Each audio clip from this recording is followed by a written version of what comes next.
que vous m'entendez? Ça marche-tu? Ça marche pas? Ça s'en vient? Bien, ça fait vraiment plaisir de revenir. Je pense que ça fait 20 ans que je fréquentais l'église ici, que j'ai bien aimé, puis tout ça, que par un concours de circonstances, j'ai retourné ailleurs. Mais à chaque fois que je reviens, c'est comme de revenir dans la famille. Ça fait plaisir. Pardon? C'est ça, c'est quand même c'est quand même la famille aussi. Bon, ça marche-tu? Oui, bon. On est tous atteints par l'âge qui nous... Le temps passe et nous aussi. Toujours un petit peu plus voûté. Mais bon, si tu veux. C'est... tu sais, penser à Raymond Côté, puis Guy. Ça va être notre tour, à un moment donné, que le Seigneur nous trouve prêts. Et ce que j'aimerais faire ce matin, c'est de parler de l'AFCC, l'Association des fermiers chrétiens, et aussi de présenter un texte de la Bible. Et puis, est-ce qu'il y en a qui connaissent pas l'Association des fermiers chrétiens? Bon, ben, je suis nu pour toi. Non.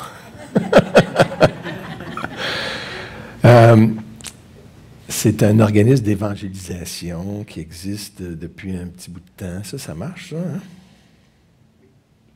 OK. Donc, ici, puis ce qu'on fait, c'est on loue un petit kiosque dans des événements publics et puis on présente l'Évangile par les 5 couleurs. Il y a des districts dans plusieurs, je pense une douzaine, 13, 14 peut-être, à travers le Québec. Puis en Mauricie, l'année passée, pendant 22 jours, rencontré 12 000 personnes. C'est ça que moi, ça m'épate, le nombre de personnes qu'on peut rencontrer face à face, présenter l'Évangile. C'est fantastique. 990 000 Nouveaux Testaments. Tu sais, avant que tu donnes un Nouveau Testament, ça fait de l'écho, coudonc. On dirait, hein? Avant de donner un Nouveau Testament, il faut que tu aies eu quand même un contact, que la personne témoigne d'un intérêt. Fait que je trouve que c'est incroyable comme façon. Ça, c'était depuis 2015 là, que j'avais des statistiques, mais c'est depuis 2010 que ça a commencé ici, là. Fait que ça a diminué un petit peu, mais on a perdu des événements aussi, Trois-Rivières en blues, puis des fois on s'est fait expulser d'un événement, pas parce qu'on avait mal agi. Et là, ça avait recommencé un petit peu après la pandémie, mais c'est comme des... incroyable, de voir autant de monde, présenter, parler du Seigneur jusqu'à ce que la mâchoire te fasse mal, c'est merveilleux. Et puis, donc, il y en a des événements là, qui sont tombés à zéro parce qu'on n'a pas participé, mais le nombre de bénévoles, bon, c'est quelques statistiques. À l'Expo, encore cette année, on était là au mois de juillet, 3400 articles, 350 personnes l'année passée qui ont reçu. Cette année, c'était pas mal, un petit peu dans le même genre, à Saint-Tite aussi. Fait que, vous voyez l'idée, là, et puis il y avait des bons témoignages. Un que, bon, il y en avait, j'en ai enlevé plusieurs, là, tu sais. J'ai eu un très bon contact à l'Expo de Trois-Rivières. La jeune fille me racontait que sa grande amie était décédée et qu'elle lui parlait du Seigneur, mais qu'elle-même n'avait jamais accepté Jésus comme sauveur et qu'elle désirait connaître Jésus. Son ami avait prié, son ami avait parlé, était décédée, jeune fille. Et là, elle se retrouve, il y a des chrétiens qui sont là, accessibles. Les chrétiens sont sortis de leur église pour aller où est-ce que les non-chrétiens sont. Ils ne vont pas tous venir ici, mais nous, on peut aller vers eux. Nous avons correspondu par la suite. N'est-ce pas merveilleux de voir Dieu envoyer des personnes mûres pour entendre l'Évangile? Puis il y en a de même. Moi, j'ai vu des jeunes arriver sur le party après avoir reçu, c'était réel en tout cas, un autre événement, repartir songeur, me remercier pour l'information reçue et me serrer la main. J'ai vu une étincelle dans le regard, très encourageant. Un autre de Fernand Mon Plaisir, hein? On connaît Fernand, puis il est bien impliqué à Saint-Tite. Ça serait long à lire. Mais vous voyez le genre. Et puis encore la saison, encore une autre année. Donc ça fait 14 ans qu'on a l'occasion, les portes sont encore ouvertes pour présenter. Vous voyez le genre de table avec l'équipement qui est dessus. Et puis, il y a des besoins financiers aussi, je vous le dis juste de même. Fait que, moi, la raison pour laquelle aussi je trouve ça bien, parce que ça roule avec un budget coupé à l'os. Il y a un salarié. Lui et sa femme, là, Richard et Mélissa, qui s'occupent. Le reste, c'est tous des bénévoles. Je suis impliqué avec eux autres, bénévoles. Et puis, coordonnateur au Québec, il y en a un qui vient de s'en venir là, pour une partie du Québec. C'est tous des comme retraités, jeunes retraités qui veulent s'impliquer, puis on paye leur compte de dépenses, c'est pour pas qu'ils le fassent sur le bras, là, mais donc, on rejoint un nombre incroyable de personnes, de donner... c'est 10 caisses de Nouveau Testament juste ici en Mauricie. Je ne sais pas quel autre organisme en distribue comme ça, 10 caisses de sang. Et puis, donc, il y a des frais de déplacement, il y a des coordonnateurs, Colombie-Britannique, Alberta, Saskatchewan, Ontario, Québec, payer les assurances pour tout ça, des nouveaux événements sans district, à payer les événements pour eux autres, la publication. Fait que dans le fond, c'est tous des bénévoles qui s'impliquent parce qu'ils sont tellement contents de faire ça pour le Seigneur, partager la bonne nouvelle. Le Seigneur a tellement fait pour nous. C'est-tu correct, Farid? Oui? Il faut le monter, hein? Là, je vais l'avaler si je continue. Donc, on a 3 événements ici, et puis il y a le Festival Western de Saint-Tite qui s'en vient. Puis on essaie cette année le Festival de Galette, là, mais ils ne m'ont pas rappelé encore. Des fois, ils ne sont pas très enchantés de voir un groupe chrétien qui vient. Fait que vous pouvez me contacter ou bien afcc.mauricie@gmail.com. Et puis, avant de terminer sur la petite présentation sur l'Association des fermiers chrétiens, j'en profite pour vous parler un petit peu, je glisse ça de même, des GBU, Groupe biblique universitaire, parce que ça fait depuis 14 ans aussi, 2010, qu'on a commencé ça à l'Université du Québec à Trois-Rivières. Et puis, on a des études bibliques à toutes les semaines. Loïc est un encadreur avec moi aussi, était un étudiant à l'université. Il faut que tu sois étudiant à l'université? Oui, bien c'est fait pour les étudiants. Il y en a des fois qui reviennent, d'autres qui passent. Là, mais, donc, l'idée, c'est de rejoindre un petit peu cette clientèle-là, un peu spéciale, des fois intellectuelle, mais qui ont besoin, qui sont sans Christ. C'est comme une forteresse de l'ennemi. Où est-ce que... Il y a toutes sortes d'arguments, que non, c'est pas pour moi. Steve aussi était là, qui a participé au GBU. Fait qu'on a des tables de livres. Cette année, on a des tables de livres pour l'évangélisation. Fait que là, on donne des Nouveaux Testaments, on donne des articles avec 5 couleurs, un peu comme l'AFCC, l'Association des fermiers chrétiens. Et puis, on a commencé une banque alimentaire aussi depuis à peu près 2013. Là. Et puis, où est-ce que là, il y en a beaucoup qui sont pauvres, qui mangent des toasts au beurre de pinot pas mal souvent. Fait que là, on a ça, une banque alimentaire aussi. Fait que si ça vous tente de garder ça dans la prière, comme ministère, ça se fait ici, il y a des besoins. C'est bien le fun de voir qu'il y a des contacts. Est-ce que c'est un réveil? Pas encore, mais c'est des semences. Puis je pense que le Seigneur nous demande. Hein, je t'avais demandé, là, c'était pas compliqué, là. Allez. Restez pas. Allez. Y a-t-il quelque chose qu'on ne comprend pas là-dedans? C'est vraiment compliqué. Allez, ça veut dire quoi? Non. C'est de sortir et d'aller vers ceux qui sont perdus, qui ne connaissent pas. Reste pas dans...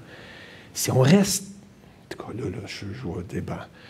Si on reste dans notre cocon, c'est comme la manne qu'on garde pour nous autres seuls. Après, le lendemain, ça pourrit, puis ça pue, puis tout ça.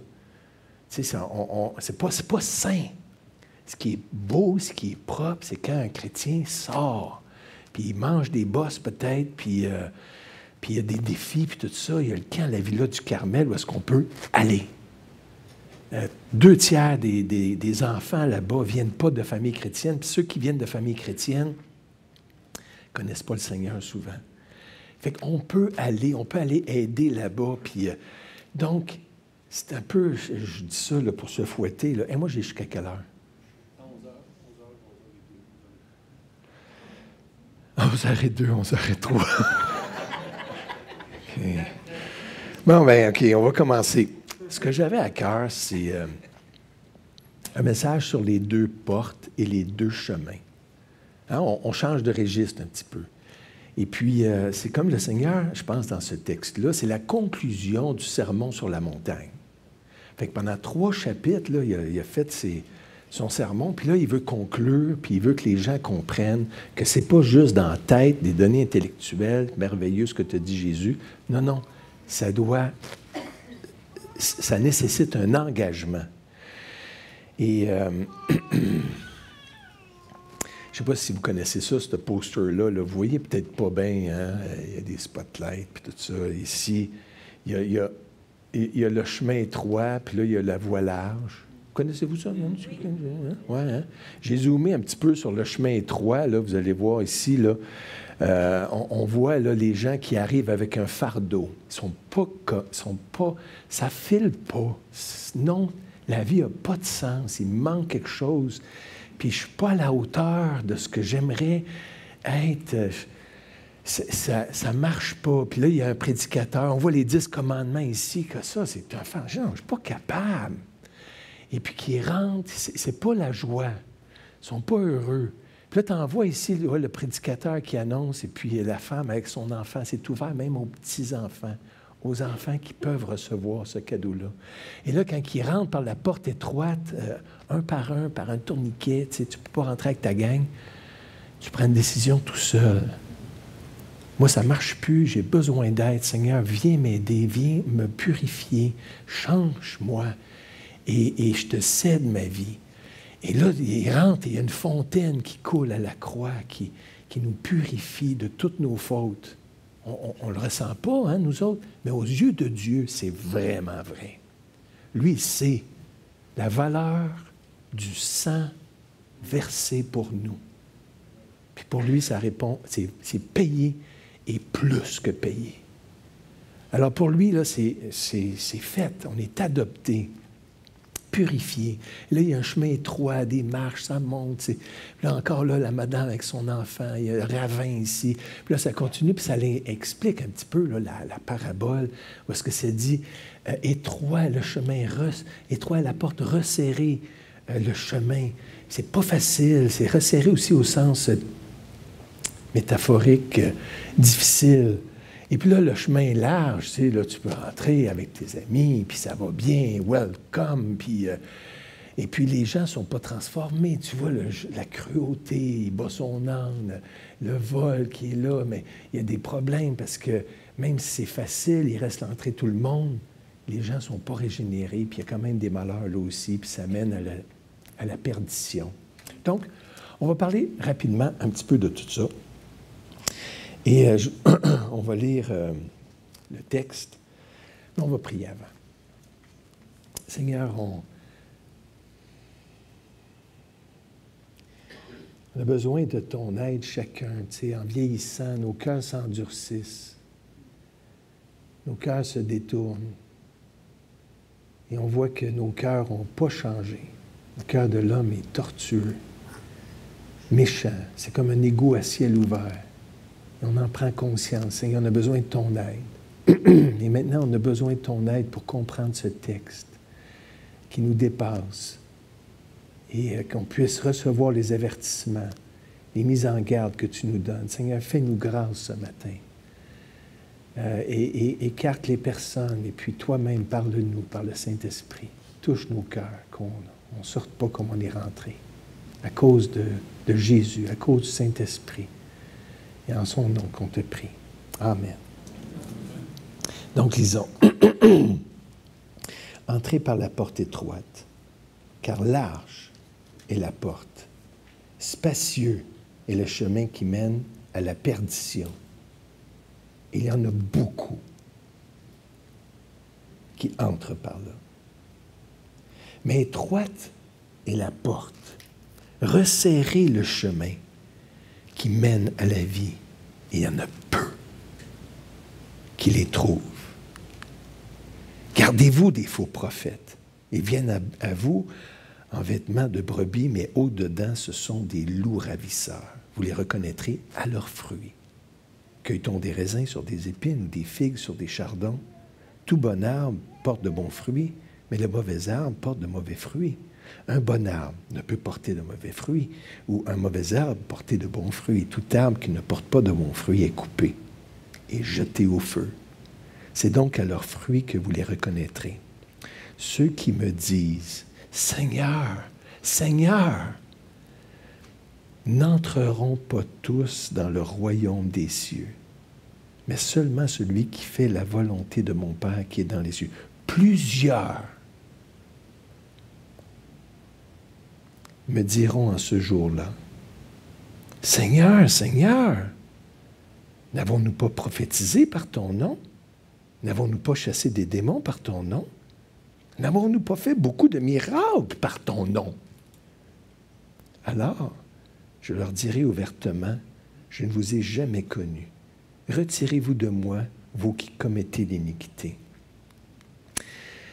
Donc, dans le contexte, là, c'était dans son sermon sur une montagne, le sermon sur la montagne. Il y avait ça commençait avec les béatitudes. Et puis Jésus expliquait un petit peu. Dans le fond, il y avait comme un thème global de son sermon. C'est comment avoir la vie éternelle. Fait qu'au début, il dit, c'est l'attitude là, que tu vas avoir si tu veux un cœur ouvert à recevoir la vie éternelle. C'est heureux, les pauvres en esprit. Tu n'es pas fier de toi, j'ai pas ce qu'il faut, il me manque de quoi, je suis pauvre en esprit. OK, parfait, toi tu es correct, tu es heureux, c'est ça qu'il faut. Et puis, ça continue, heureux ceux qui ont soif de justice. Heureux les affligés. Il y a une tristesse. Tu n'es pas satisfait, tu n'es pas épanoui. Heureux les humbles de cœur, car ils hériteront la terre. Tu n'as rien à te péter les bretelles. Moi, là, non, tu sais, j'ai pas ce qu'il faut. J'ai besoin de son aide. OK, super. Belle attitude des béatitudes. Fait que là, Jésus présente ça. Et puis, heureux ceux qui ont faim et soif de justice. Il me semble, il me manque de quoi? J'aurais donc, même de ma justice. J'en ai pas. J'ai soif de justice. Et puis là, la personne commence à comprendre. Heureux les miséricordieux. Ils ont reçu miséricorde, ils peuvent donner miséricorde. Heureux ceux qui ont le cœur pur, ils ont été purifiés, car ils verront Dieu. Heureux ceux qui procurent la paix. Bien oui, quand tu annonces le Seigneur, tu procures la paix. Heureux ceux qui sont persécutés aussi à cause de son nom. Tu sais, dans le fond, cette attitude-là a permis de recevoir et puis d'être transformé. Et là, il va parler de la loi. Un petit peu, tu sais, vous avez entendu qu'il a été dit ces choses-là. Et puis, si votre justice ne dépasse pas celle des scribes et des pharisiens, vous ne pouvez pas rentrer. Puis là, il met comme la pleine exigence de la loi, puis ça l'écrase, pas capable, pour qu'on ressente un besoin d'aide. Et là, il donne des exemples. Vous avez entendu dire, tu ne commettras pas d'adultère. Mais moi, je vous dis, dans l'esprit de la loi, c'était celui qui regarde une femme pour la convoiter dans son cœur a déjà commis l'adultère avec elle. Ah. OK. Pas capable. Tu sais, j'ai besoin d'aide. Fait que là, la loi nous dirige, nous pointe vers Christ. Et puis, et la pratique de la piété, le jeûne. Là, dans le fond, c'est un peu le survol du sermon sur la montagne dans son ensemble, sur comment avoir la vie éternelle. Bien, c'est d'avoir cette attitude-là, Puis pense-y, si tu veux y aller par la loi, regarde ton cœur. Il te manque quelque chose. Et à la fin, ça conclut, devant cette tâche impossible, nous avons besoin d'un sauveur. Puis là, il dit, bien, demandez, et vous recevrez. Cherchez, et vous trouverez. Frappez, et l'on vous ouvrira. Il cherche à rassurer qu'il y a de l'aide et une solution disponible. Et là, on arrive donc à la conclusion sur comment avoir la vie éternelle. Puis si on regarde, c'est plusieurs contrastes. Il y a deux portes. La porte étroite, la porte large, deux chemins spacieux, resserrés, deux destinées, deux types de prophètes, des faux prophètes, les vrais, deux types d'arbres, deux types de fruits. Et finalement, à la fin, il y a aussi le peu et le beaucoup. Et là, il veut donc amener à une décision, un engagement, à l'action dans sa conclusion, puis il dit « Entrez par la porte étroite ».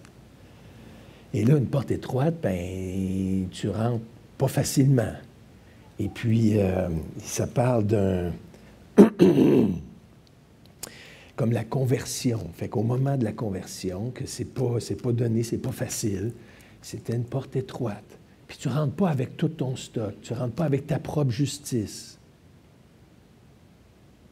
Tu ne rentres pas avec tes amis. Tu sais, comme ça mentionne, de grandes foules faisaient route avec Jésus et se retournant et leur dit, si quelqu'un vient à moi sans me préférer à son Père, c'est ceux qui nous entourent et qui ne sont pas en recherche puis qui n'aiment pas vraiment les choses de Dieu, bien, il faut que tu mettes ça de côté, dans la porte étroite.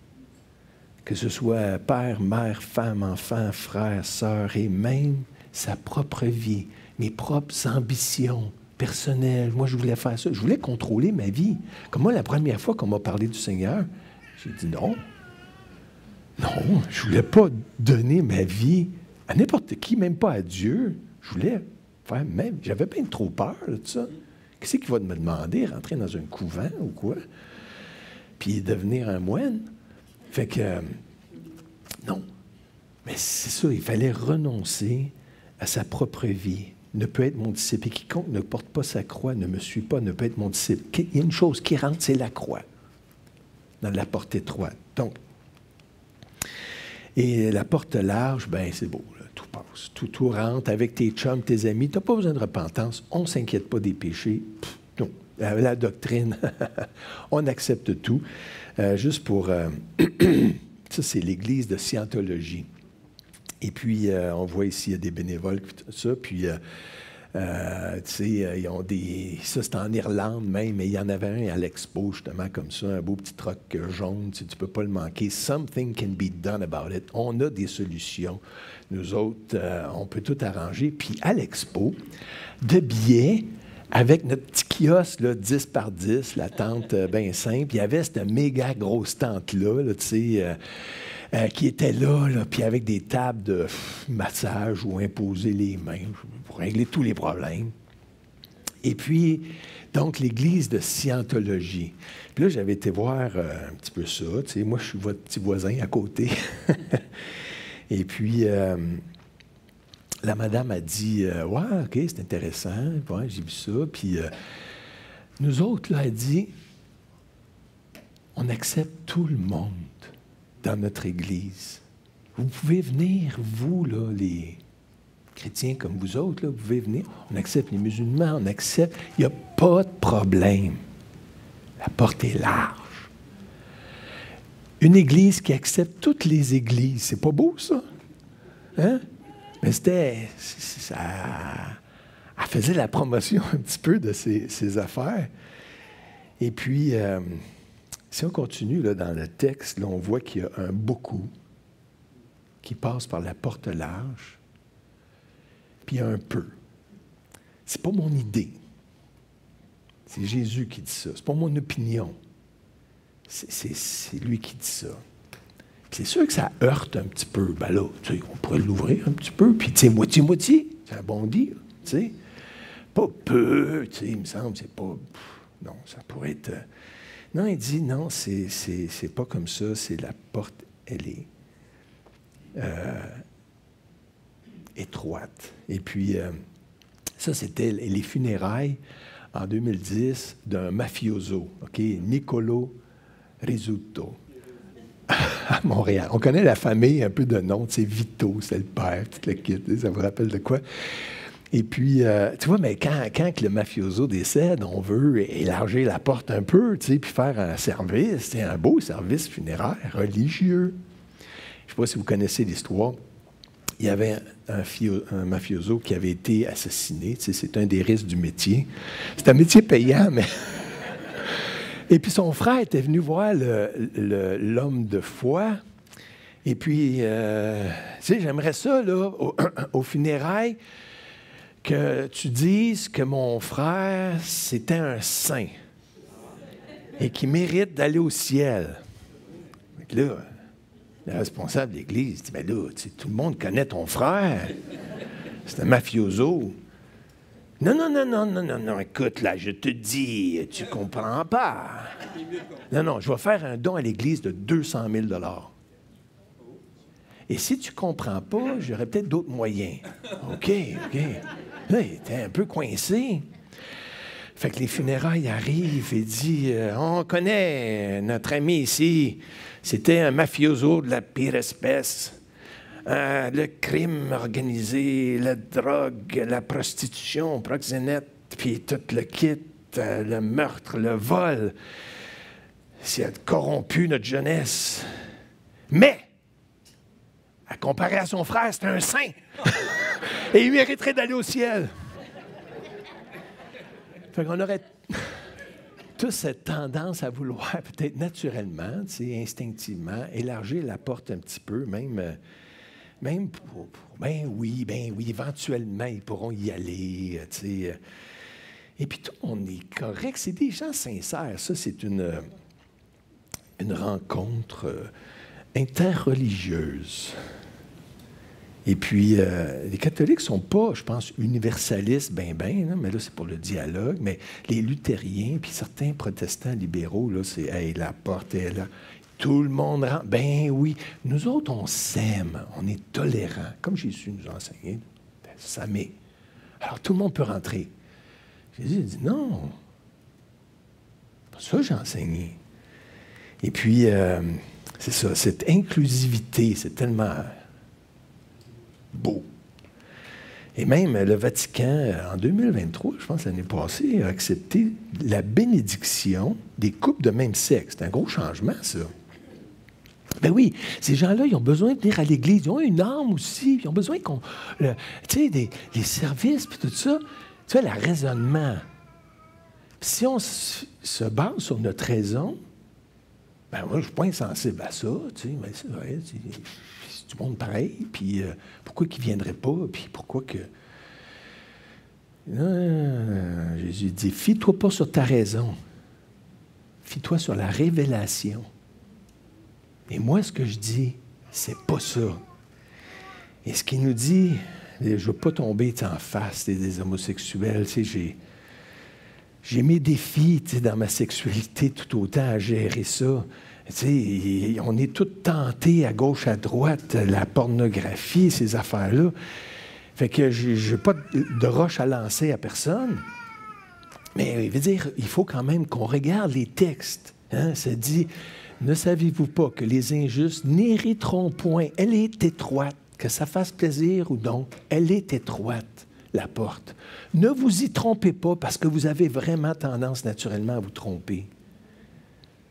Ni les débauchés. Je ne savais pas ce que je voulais dire. C'est des pornos. Fornicateurs, ni les idolâtres, ni les adultères, ni les efféminés, ni les homosexuels, ni les voleurs, ni les cupides, ni les ivrognes, ni les outrageux. Outrageux, c'est un railleur, je ne savais pas non plus c'était quoi. Celui qui insulte, ni les ravisseurs, n'hériteront le royaume de Dieu.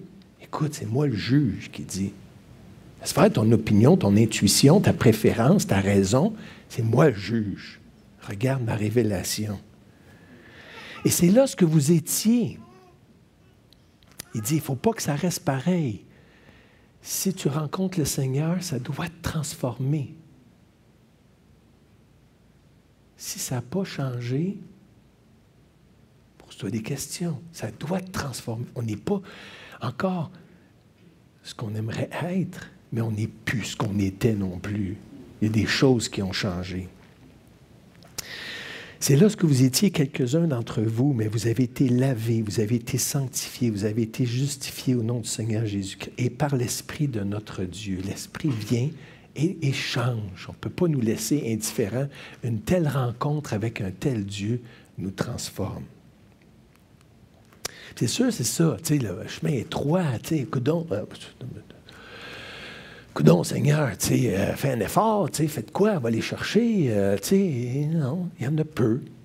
Puis il y en a beaucoup. Et puis, oui, c'est ça. Et de dire, pourquoi? Parce que des fois, tu sais, je parle avec des non-chrétiens. Il y a des rencontres de philosophes athées, puis tout ça. Puis on parle ensemble, puis tout ça. Ouais, mais tu sais, tu trouves pas, là, tu sais, que c'est un petit peu exclusif, votre affaire. Vous êtes étroits, tu sais, la porte est... Mais vous êtes étroits d'esprit, même. Tu sais, les autres, là, sont corrects, sont bons, ils ont de l'allure aussi. Pas pire que vous autres. Mais, oui, je comprends. Mais regarde, il y a juste une croyance qui offre un sauveur. Moi, j'ai besoin d'un sauveur. Ben, j'ai choisi ça.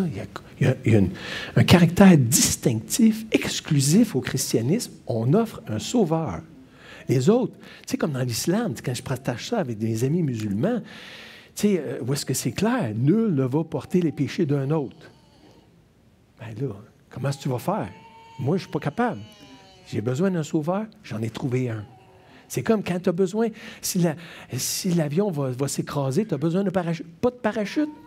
C'est pas compliqué, là. Ça ne marchera pas. Puis Jésus, c'est notre parachute, c'est notre sauveur. Et c'est pour ça que c'est exclusif. Il y a juste lui qui sauve.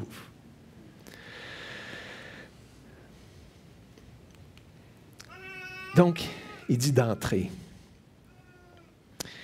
Et puis, des fois, il y en a plusieurs qui admirent l'enseignement de Jésus. Je me souviens, quand j'étais petit, mon père avait été aux Indes, puis on n'était pas chrétiens. Et puis, il était revenu avec un livre d'un Swami, quelque chose, gourou, tu sais, sur le sermon sur la montagne. C'était un commentaire sur le sermon. Il trouvait ça tellement beau qu'il avait écrit, pas pour s'y conformer, mais pour donner ses lumières, ses orientations, tout ça sur le sermon. Il aimait ça, lui, le sermon sur la montagne. Puis il y en a bien là, qui vont dire, bien, Jésus, bravo! C'est super, tes idées. Moi, je suis pas mal d'accord avec tout ce que tu dis. Puis à la fin, tu sais, c'était cute, tu sais, ton idée. Ça m'a tout de même touché. Tu sais, puis tout ça. Puis tu sais, les musulmans disent Rasoul. C'est un messager, Jésus. C'est bon.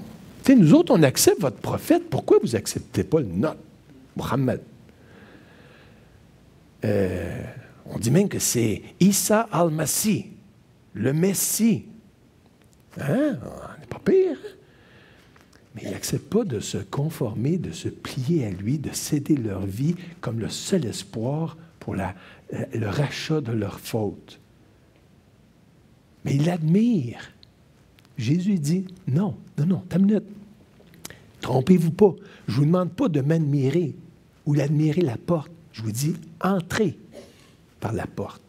Engagez-vous. Elle est étroite. Délaissez ce qu'il faut délaisser. Rentrez par cette porte-là. Pas admirer. Rentrez. Pas pareil. Puis si vous remarquez, il dit, je ne dis pas que vous êtes déjà sur la porte étroite. Ben oui, moi je suis né à l'Assemblée du Cap. Mon père, ma mère, c'était un ancien. On allait tout le temps à l'église, nous autres. J'ai toujours été chrétien. Non. Par défaut, on est sur le chemin large. Et il nous dit, rentrez. De venir à ce moment de décision, de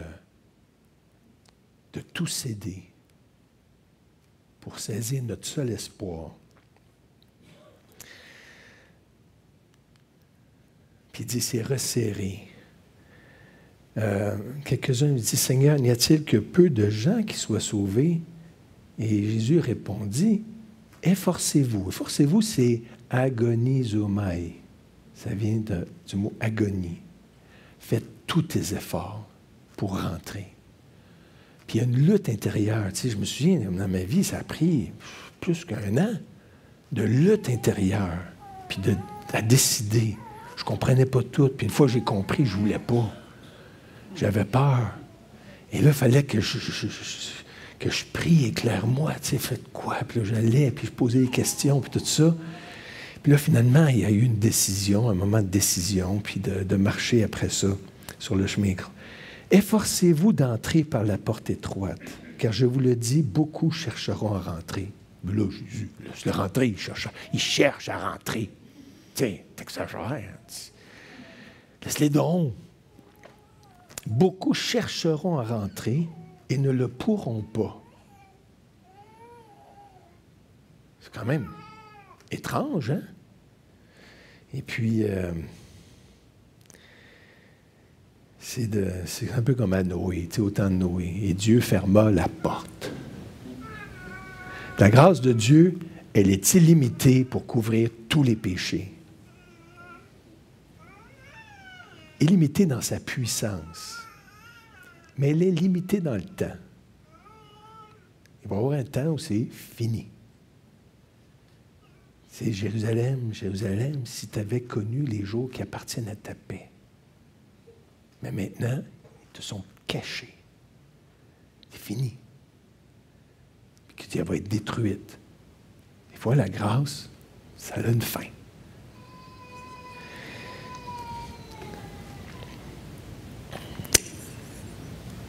Et je pense que c'est ma fin. Je vais terminer ici.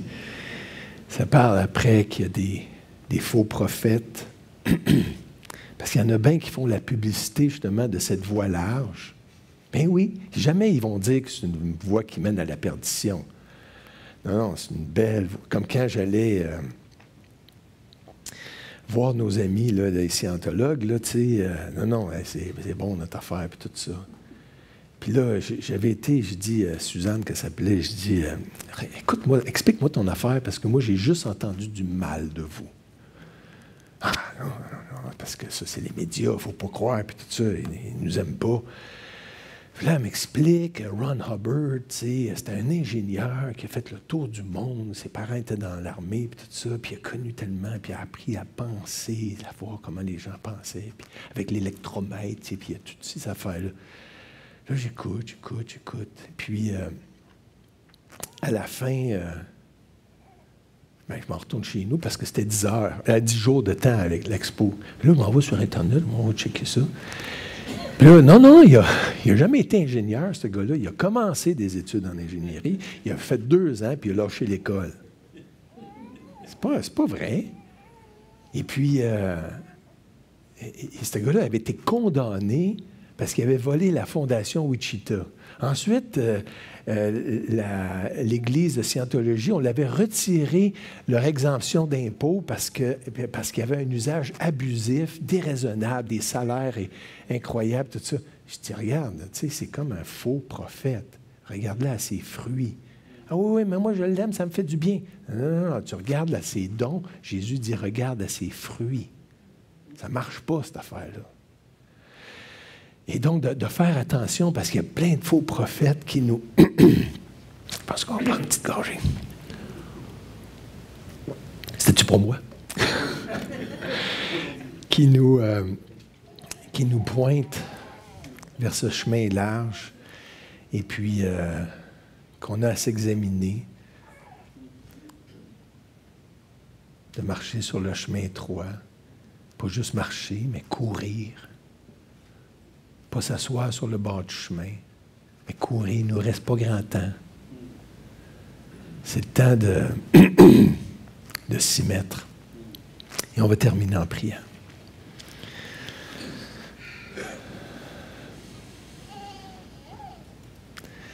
On vient devant toi, Seigneur, pour demander ta grâce. Fais une action du Saint-Esprit au-delà de nos capacités pour intervenir dans notre vie, comme... C'est ça, on a un cœur qui est louvoyant, qui s'égare facilement. et qui est porté vers le mal et le péché. Donc, protège-nous, Seigneur, et interviens dans nos vies, et que si on s'est trompé nous-mêmes, interviens, intercepte-nous, arrête-nous dans notre folie. L'Église de Laodicée disait, « Je suis riche, je n'ai besoin de rien, mais tu ne sais pas que tu es pauvre, misérable, aveugle et nu. » On a don de se tromper. Seigneur, aie pitié de nous et qu'on puisse courir la course, t'honorer jusqu'à la fin. On te prie dans le nom de Jésus. Amen.